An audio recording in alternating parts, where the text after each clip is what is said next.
UFC 322 was yesterday. Some good finishes happened. Some of the landscape of the welterweight division has changed, and it might still be changing, which is awesome. I personally did really good for my first full card, and let's get this recap started. Starting off, Mateus Camilo versus Vyacheslav Borshev. I chose Mateus Camilo to get it done by round one. I think I said arm triangle. Yeah, I said arm triangle, and he didn't get that done, but he got a decision win, and that's all that matters. Borshev's takedown defense looked awful as always, and Camilo didn't look too impressive, but like I said, he got the win. That's all that matters. Moving on, Bysingor Sosakayev versus Eric McConaughey. Bysingor Sosakayev looked really good the first two rounds. They were close, but he still looked really good, and he was still winning. And then the third round, he hits him with, I believe it was a straight right hand. He just puts McConaughey out there. And no follow-up shots even needed, and he stopped the fight before the ref did, which was even more badass. But hey, he got the win like I thought he would. So let's move on to the next fight. Angela Hill versus Fatima Klein. Fatima Klein looked very good all three rounds. Outstruck Angela Hill. Got some takedowns there. And yeah, Fatima Klein, very good. One loss to Jasmine Judovicius. That was like 3 or 4 fights ago, and now she's looking really good. I believe this is their third fight in her win streak, and she just took Angela Hill out of there.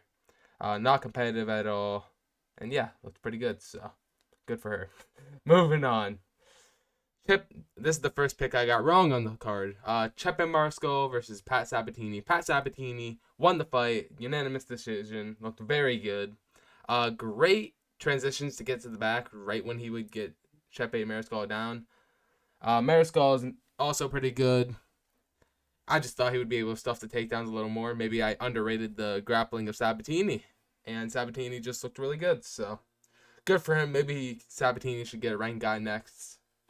And for Mariscal, I don't think he's too far off from a ranked fight anyway. I think he needs to probably just get back-to-back wins. So moving on. Kyle Dawkins versus GM3. Kyle Dawkins with a second win in under a minute since he's come back to the UFC. He's looking really good right now. Really good for him. I believe he dropped him, then submitted him with like a Darce or an Anaconda.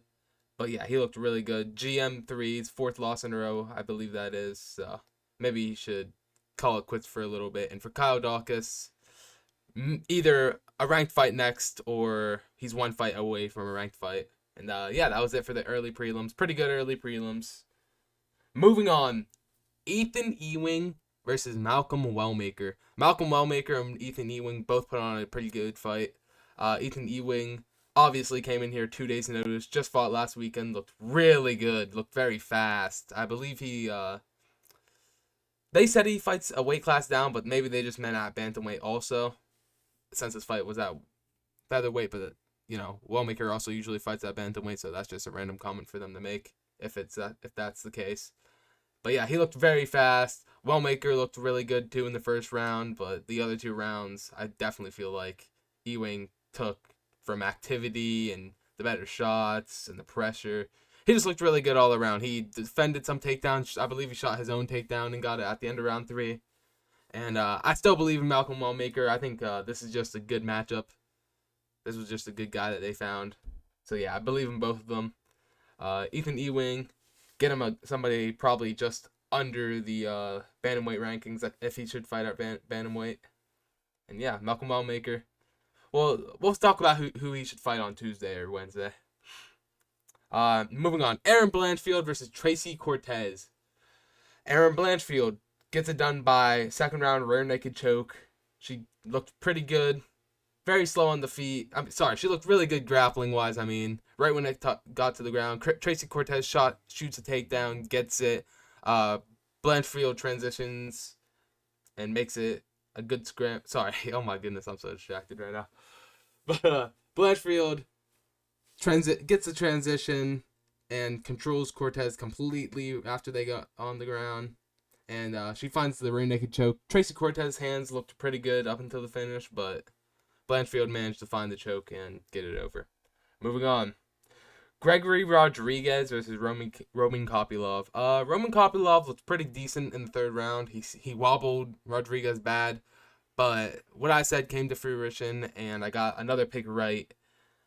and Rodriguez just pressured him the first 2 rounds, and Roman Kopylov really did not like the pressure he was seeing from Rodriguez, and kind of folded in the first 2 rounds and lost the fight because of it. But nothing wrong with that. Moving on, Bo Nickel.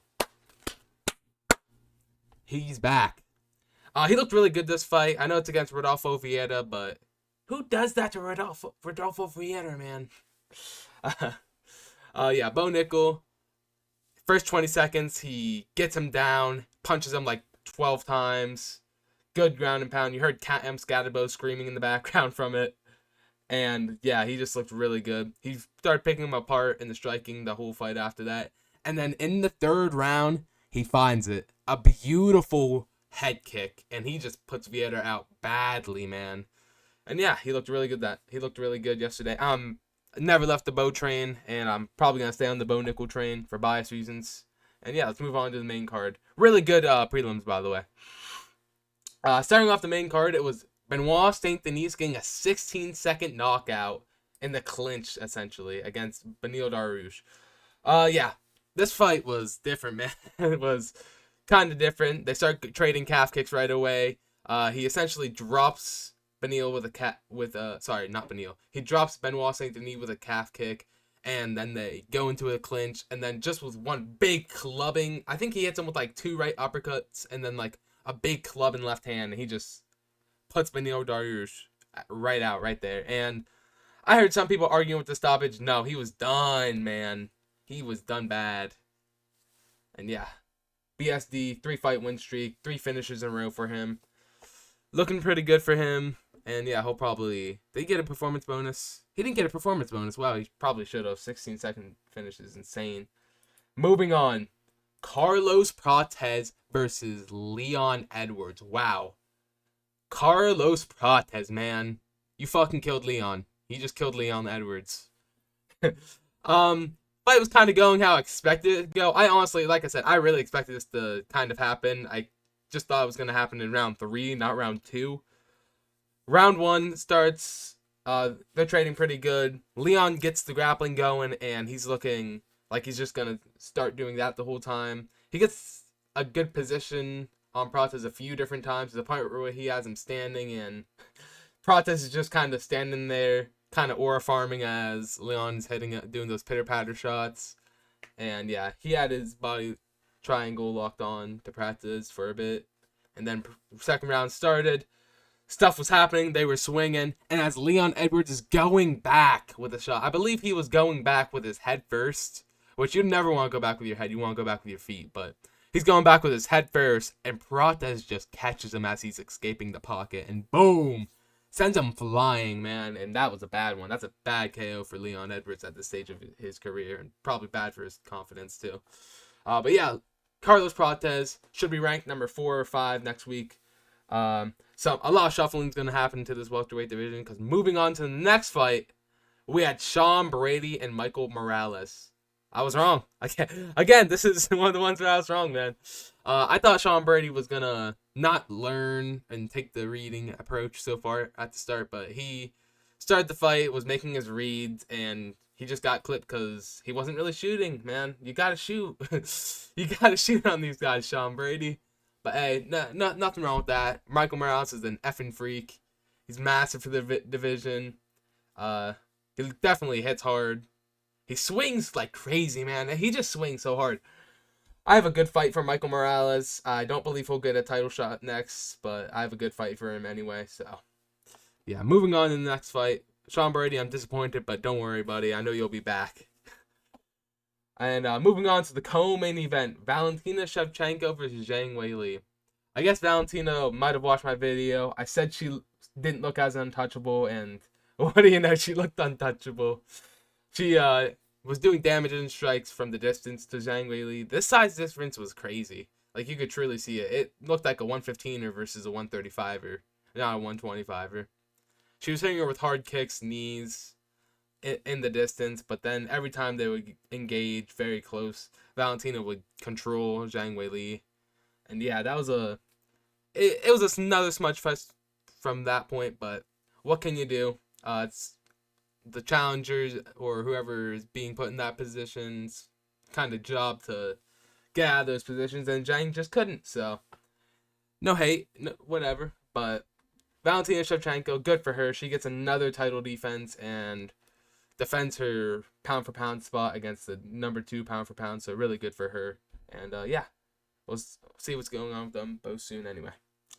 Moving on to the main event. My man Jack Della Maddalena couldn't get it done, man. But hey, Islam Makhachev looked really good. He looked really good in the clinch. Did really good with those calf kicks to JDM and southpaw. It was kind of weird. JDM was staying in southpaw every time they were on the feet, and he was just kind of getting calf kicks. But that's the game plan, I guess, that Islam had for this fight, was chopping at the legs, because JDM is that boxing heavy style. Jack Della Maddalena would get taken down, and that would kind of just be it for the round. He almost got up a few times, but the control and the pressure from Islam was just too much for Jack Della Maddalena, who I do believe will get the belt back one day. Yeah, this was not a great performance from JDM. Great performance, good kind of performance from Jack Della, or not Jack Della Maddalena, from Islam. Islam had a nice performance for himself. And yeah, that's really all I have to say. I'm going to talk about who I want these guys to fight next, either tomorrow, which would be Monday, or Tuesday this week. I have some good matchups for almost every single one of these people. I just got some final ones to finalize here. But yeah, that was the recap. That was UFC 322. Good fight card. Best card of the year. 3 knockouts to start off pay-per-view. 4 back-to-back knockouts. It was insane. And yeah, I'll see you guys very soon.